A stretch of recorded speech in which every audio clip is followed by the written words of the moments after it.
احنا كمصريين لما بنلاقي حاجه حلوه بسعر رخيص بنخاف منها، بنقعد نلف حواليها وندور على مشكله او عيب علشان نمسك فيه ونقول بص انا عرفت هي رخيصه ليه. بس مش دايما كل حاجه رخيصه بتبقى وحشه، في حاجات بتبقى حلوه فعلا زي باي كيو 5 بلس اللي هنتعرف عليها النهارده.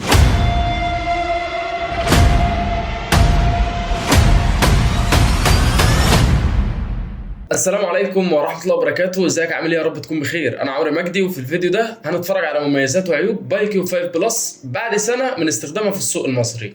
وقبل ما ابدا الفيديو بقى ما تنساش لايك للفيديو وتشترك في القناه علشان ناس كتيره بتتفرج علينا وتمشي من غير ما تتفاعل، وما تنساش تكمل الفيديو للاخر علشان تعرف الخلاصه في العربيه. دي النسخه المحسنه من الجيل الثاني ليو 5، والعربيه دي بتصنف كومباكت سيدان رسميا، ولكن فعليا هي بتنافس في الفئه السعريه بتاعه السب كومباكت. والعربيه بتتوفر بفئتين اسعارهم في الوقت الحالي 725,000 جنيه للفئه الاولى و855,000 جنيه للفئه الثانيه. تصميم العربيه وشكلها متناسق وحلو، وتحسوا ان العربيه اغلى من الفئه السعريه اللي هي فيها دي. العربيه مميزه من قدام بشبكه كبيره وفوانيس LED وكاميرا 360 وجنود 16 رياضيه واشارات في المرايات، والمرايات دي ضم كهرباء، وعندك ليد بار على الشنطه ورا كده شكله حلو. وحلاوه التصميم دي مكمله معاك لجوه العربيه. شكل المقصوره حلو قوي من اول التابلو والابواب والكراسي حتى شكلها فخم. كمان الخامات بتاعت العربيه جودتها كويسه جدا، والتقفيل بتاع العربيه حلو. بالاضافه بقى ان انت عندك شاشه رئيسيه 12 بوصه، وعندك شاشه عدادات ديجيتال، وعجله قياده متعدده الوظائف، وكراسي بتدعمك في قعدتك من الجناب مش هتحسسك انك تعبان وانت سايق. كمان العربيه مساحات الركوب فيها ممتازه جدا في الصف الاول، والصف الثاني القعده فيه مريحه، بس لو شخص طويل شويتين راسه هتخبط في السقف علشان مساحه الراس مش كبيره جدا. ومساحات الرؤيه في العربيه ممتازه، النقط العاميه قليله. كمان عندك كاميرا بس مشكلتها انها فيها ديلي وبطيئه شويتين، فما تعتمدش عليها قوي لانها من عيوب العربيه. كمان العربيه دي بتيجي بفتحه سقف علشان تحسسك كده انك مش راكب اي حاجه وخلاص. ومساحات التخزين في العربيه دي جوه المقصوره كويسه، ومساحه الشنطه الخلفيه 410 لتر، ودي مساحه ممتازه جدا على العربيه دي، بس ما فيهاش امكانيه قفل الكنبه الخلفيه. واحنا اتكلمنا بقى عن التجهيزات والكماليات والحاجات الكتير قوي دي، وكل ده مغري بصراحه لحد دلوقتي على الفئه السعريه بالرقم ده. احنا بقى عايزين نتكلم عن المفيد، الموتور والفتيس والعفشه. اول حاجه عندنا منظومه الحركه بتاعت العربيه دي بتيجي بموتور 4 سلندر 1500 سي سي تنفس طبيعي مش تربو، بيطلع قوه 101 حصان وعزم 142 نيوتن، متوصل بفتيس CVT. وارقام الاداء بتاعته من 0 ل 100 في 13.5 ثانيه، والسرعه القصوى الرسميه للعربيه دي 175 كيلومتر. ومتوسط استهلاك البنزين الفعلي 7.5 لتر لكل 100 كيلومتر، وده استهلاك بنزين ممتاز. وقبل ما اقول لك اداء العربيه، انا عايز اقول لك ان العربيه ديت المنافسين بتوعها اللي هم زي نيسان صاني ورينو تاليانت وبروتون ساجا، العربيه ديت بتنافس معاهم وبقوه، وكمان العربيه متفوقه عليهم في الحاجات اللي احنا قلناها والحاجات اللي لسه هنقولها. خليك معايا لاخر الفيديو علشان تعرف راي الملاك عن العربيه دي ايه. اداء العربيه بسيط جدا، مش بتاع جري وغرز عنيفه وهربده والكلام ده. العربيه عايزه واحد بيمشي زي البني ادمين، دوسته طبيعيه. العربيه طلعتها بسيطه خالص، مش بطه برضه في نفسها، بتبتدي كده تفوق معاك بعد ال 80 وبتجري عادي وكل حاجه.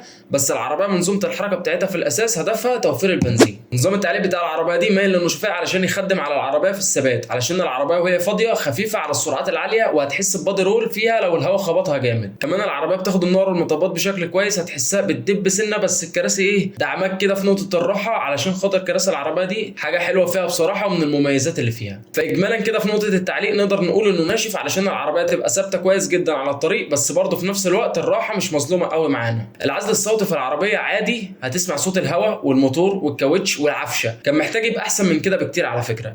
والتكييف بتاع العربيه حلو في العادي، بس لو الجو حر شويتين هيتعبك، هيبقى محتاج شويه وقت على ما يبرد العربيه. وانظمه الامان في العربيه دي من نقاط القوه فيها. العربيه دي في الفئه الاولى بتنزل باثنين ايرباج، وABS نظام منع انغلاق الفرامل، وEBD نظام توزيع قوه الفرمال على العجلات، وESP نظام الثبات الالكتروني، وبريك اسيست نظام مساعده الفرامل الطوارئ، وهيل هولد كنترول نظام مساعده طلوع العربيه على المطالع ان هي ما تريحش وهي على مطلع ولا حاجه. وعندك بقى في الفئه الثانيه بيزيد مع الكلام ده كله الايرباج بيبقوا 4، وبيزيد معاك بلايند سبوت اسيست نظام مراقبه النقط العاميه، والاند بريشر وورنينج نظام بيحذرك ان انت خارج من الحاره المروريه. هو بيحذر بس ما بيرجعش العربيه في الحاره تاني، بس هو صداع يعني ملوش ريحه اللازمه، انت كده كده هتفصله يعني. وانظمه الامان دي كلها بتميز العربيه جدا في الفئه السعريه دي. ولكن في حاجه مهمه جدا، العربيه دي ملهاش اختبارات امان.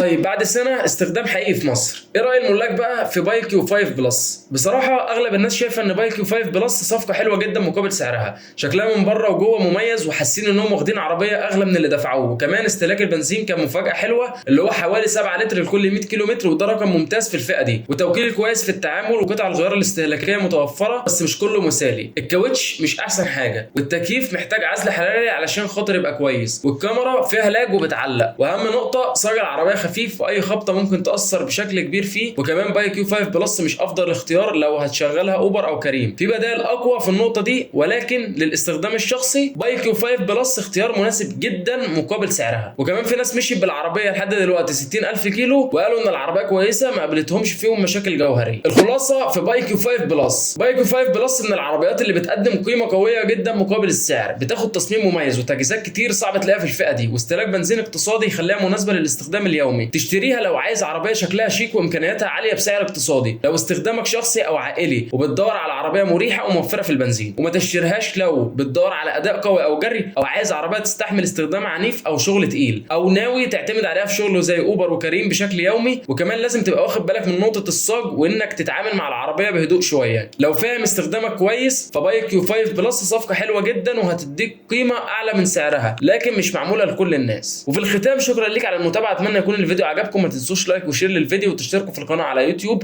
تابعونا علشان يوصل لكم كل جديد. شكرا لكم على المتابعه، مع السلامه.